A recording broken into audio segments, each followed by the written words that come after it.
자, 일단 윤석열 전 대통령이 오늘 새벽에 서울구치소에 재수감됐는데 계엄 선포부터 구속, 또 구속 취소에 재구속까지 영상으로 정리해봤습니다. 자유 헌정 질서를 지키기 위해 비상계엄을 선포합니다.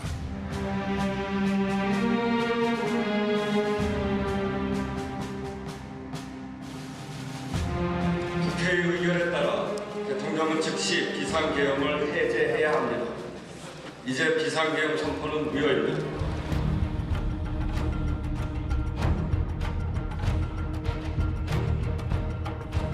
대통령 윤석열 탄핵 소추안은 가결되었음을 선포합니다.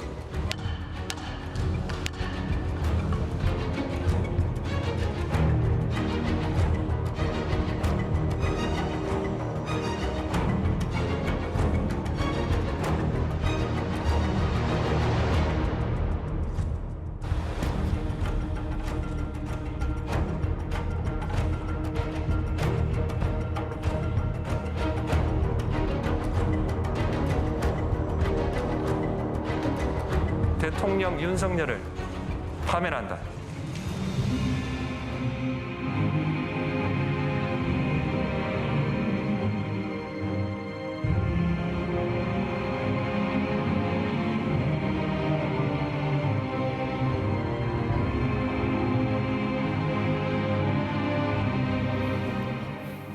자, 일련의 과정들을 쭉 보셨는데요. 일단 장 의원님, 윤 전 대통령은 그 구속 전 영장실질심사에서 한 20분 동안 이어진 그 최후 진술에서 혐의를 부인한 것으로 지금 알려졌는데 법원은 영장을 발부했습니다. 어떤 부분이 가장 중요하게 고려가 됐을까요?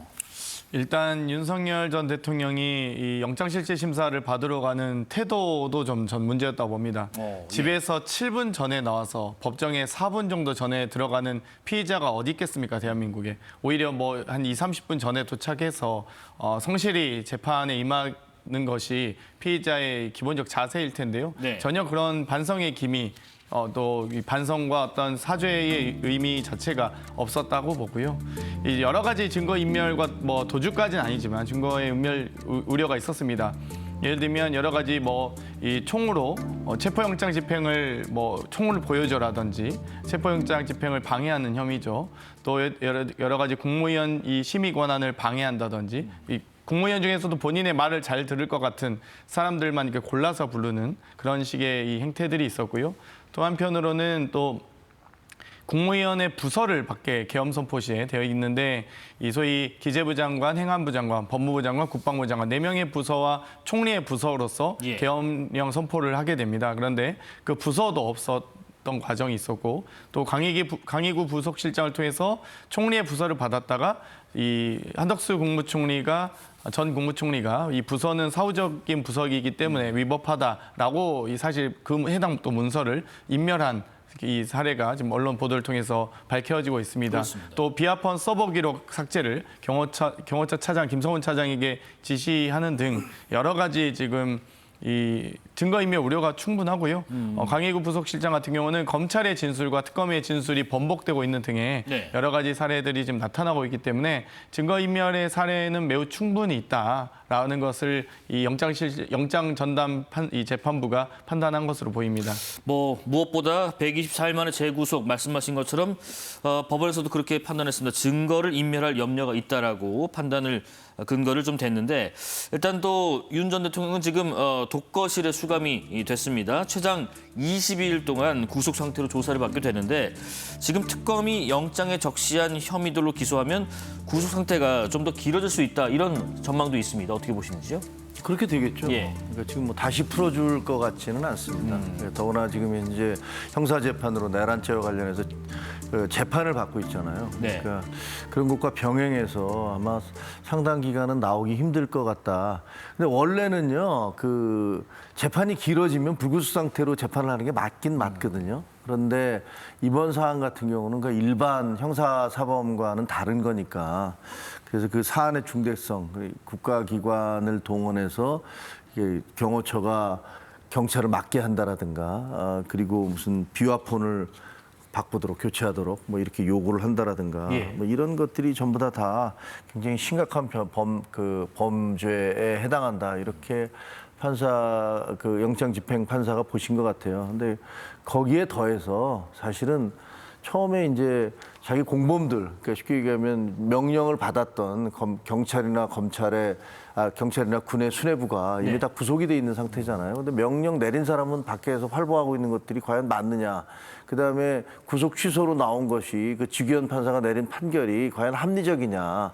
이런 부분까지도 영향을 미쳤을 거라고 생각을 해요. 법 감정적인 측면도. 예, 그렇죠. 예, 예. 그리고 또 뭐 지지자들이 계속 그 시위 출석할 때마다 나와서 그 굉장히 열심히 응원을 하고 있는데 그런 것들이 예를 들면 그 다른 증인들이라든가 이런 사람들에게 대해서 영향을 미칠 수도 있다. 그런 정치적 고려까지 다 한 게 아닌가. 물론 네. 이제 판사는 그건 아니다라고 얘기하실 거예요. 나는 그냥 그 증거인멸의 가능성 때문에 했다 이렇게 얘기하시겠지만 지금까지 흘러온 과정을 보면 그런 정무적이고 정치적인 것들까지도 모두가 다 고려가 됐을 가능성이 크다라고 저는 봅니다. 지금 또 오늘 오전에 그 원래는 내란 우두머리 혐의 그 형사 재판이 있었는데 건강상의 이유로 불출석했습니다. 윤 전 대통령이요. 윤 전 대통령 변호인이 피고인 소환이 적법하지 않다는 주장을 했다는데 이러면 앞으로 남은 많은 수사와 재판 여기에 좀 상당히 좀 영향을 미치지 않을까 싶기도 합니다. 뭐 일단 윤석열 전 대통령이 여러 대국민 담화를 통해서 또 여러 유튜브 뭐 영상을 통해서도 떳떳하고 당당하게 재판받겠다, 수사받겠다라고 했었는데 그렇습니다. 그와 같은 행태는 전혀 볼 길이 없습니다. 뭐 여러 이 소위 이 합수본의 수사 과정도 그렇고요. 또 심지어 특검의 여러 출석 요구에도 불구하고 지난 28일에도 1차 소환 당시에 제대로 한 1시간여 수사받다가 갑자기 이 수사 이 자격을 총경에 이 총경의 수사 자격을 문제 삼으면서 수사를 조사를 거부한다든지 네네. 뭐 1일날 출석 요구했는데 그것도 본인이 연기해서 대한민국 어떤 피의자가 자기가 출석하고자 한 날을 지정해서 출석하겠습니까?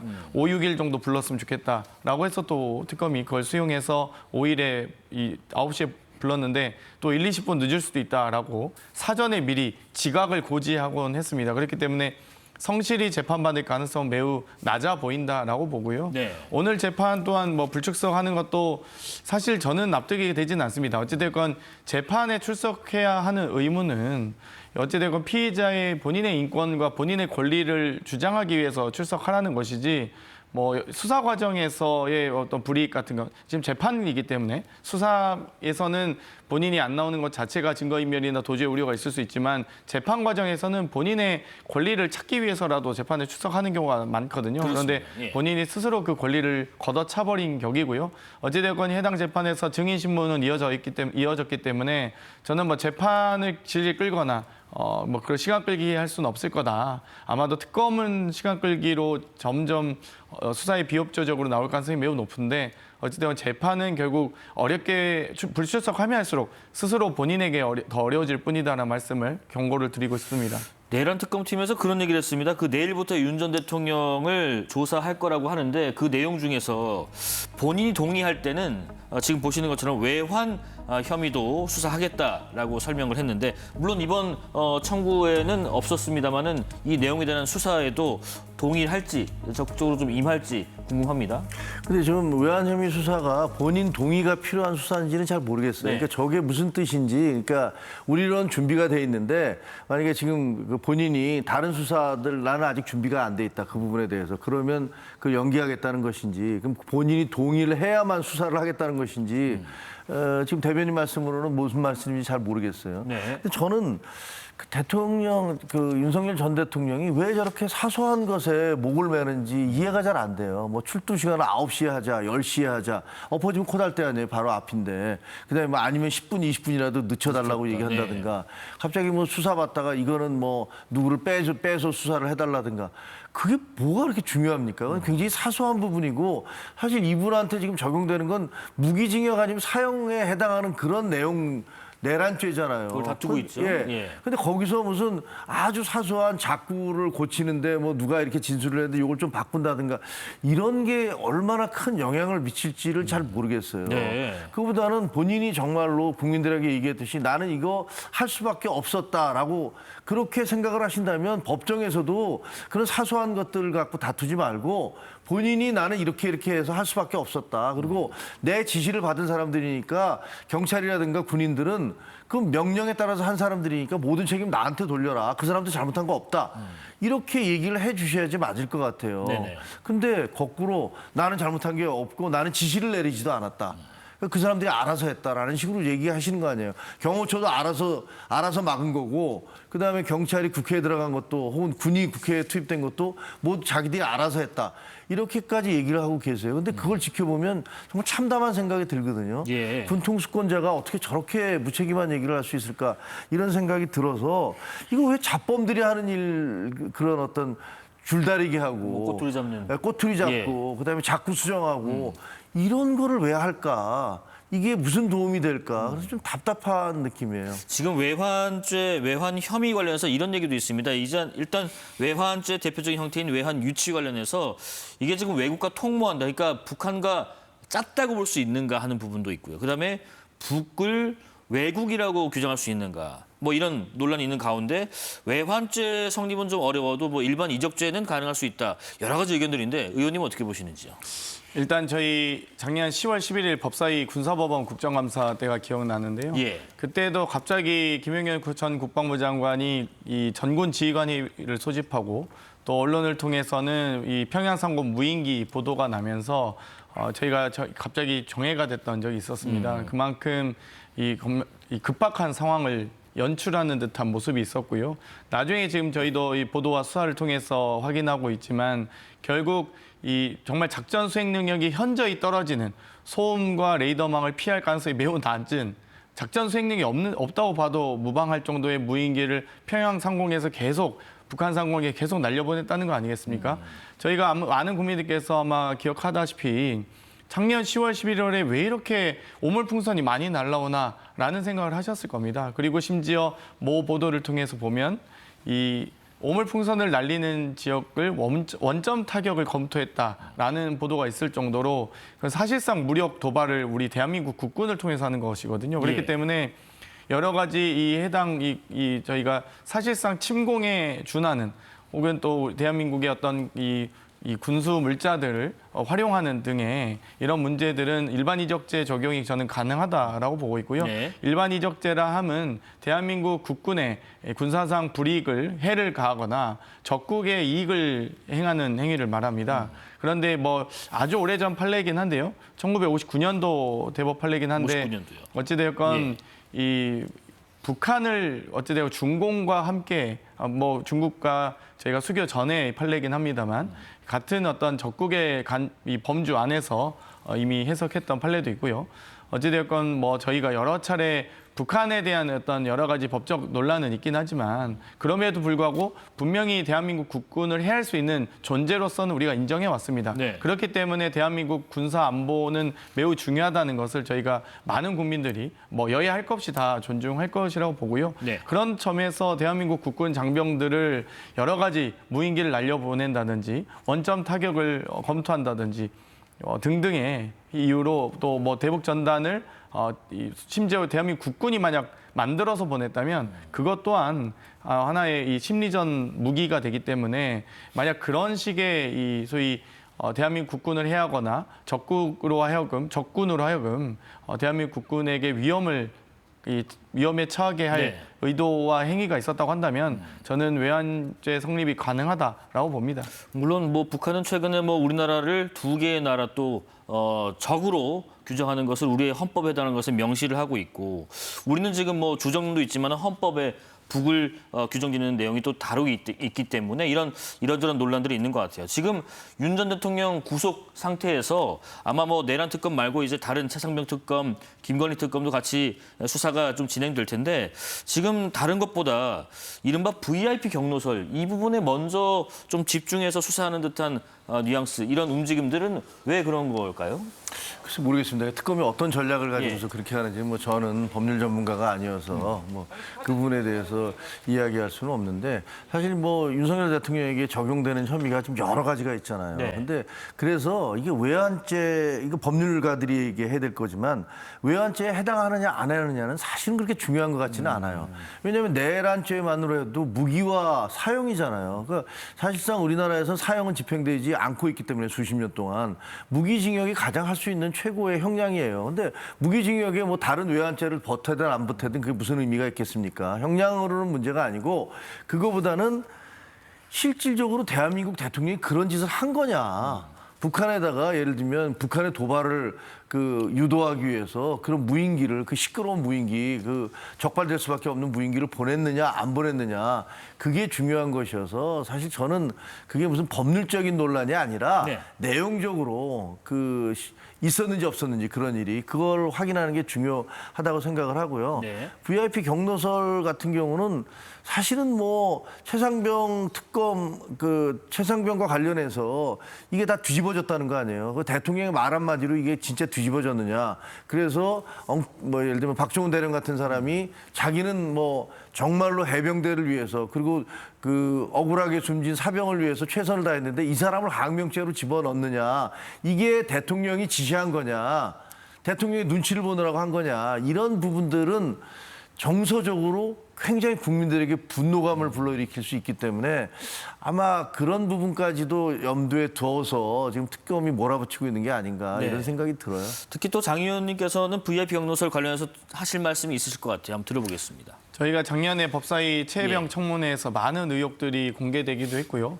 7월 30일에 이 이첩 보류 상황과 8월 2일 수사 기록을 회수하는 과정, 경북경찰서에 그러니까 소위 이 박정훈 대령이 이 수사 기록을 피혐의자를 적시해서 8명에 대한 이 임성근 사단장을 비롯해서 다 혐의자를 특정해서 보고를 올렸습니다. 그리고 그 수사 기록을 이 김계한 해병대 사령관과 해군 참모총장 그리고 국방부 장관에게 모두 서명을 받아서 수사 기록을 이첩하는 과정에서 갑자기 VIP 경로설이 나오면서 이첩 보류가 되고요. 그 과정에서 이첩을 막으려고 했던 행위들이 많이 있습니다.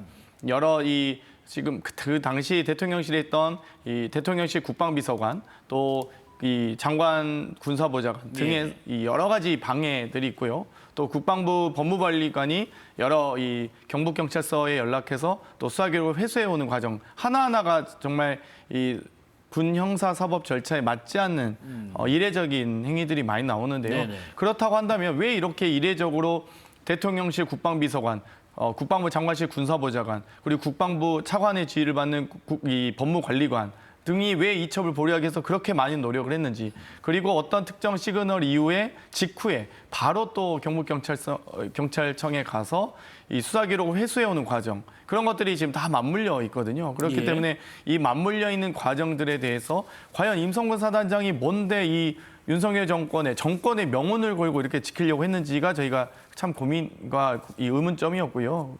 이 800-7070 네네. 번호로 여러 차례 이 뭐 장관부터 해서 차관, 주요 보직자 장군들에게 다 사령관까지 연락이 갑니다. 그래서 저희가 이 번호가 도대체 누구로부터 온 번호이냐라는 것을 많이 여러 차례 물어보는 과정이 있었고요. 아마도 임성 사단장이 뭐 멋진 해병 5명으로 비롯한 뭐 예를 들면 이종호 씨를 김건희 여사와 아주 친분이 있다든지 또 이런 뭐 이 경로를 통해서 이 대통령까지도 소위 구명 로비가 있었던 게 아니냐라는 의혹이고요. 결국 구명 로비를 하려면 가장 강력한 시그널이 결국 VIP께서 경로하셨다라는 것을 예. 김기한 사령관으로부터 들었다는 증언이 확보되어 있는 상황이기 때문에 그러면 이 구명 로비 수사 외압의 핵심은 VIP 경로설로부터 시작될 수밖에 없습니다. 그렇기 때문에 아마 이 수사에 집중하는 이유는 결국 도대체 해병대 투스타를 위해서 이렇게까지 많은 대통령실과 국방부와 뭐 안보실과 다 이렇게 움직일 이유가 없거든요. 그렇기 때문에 그 원인을 분석하는데 가장 핵심적인 증거라고 봅니다. 예.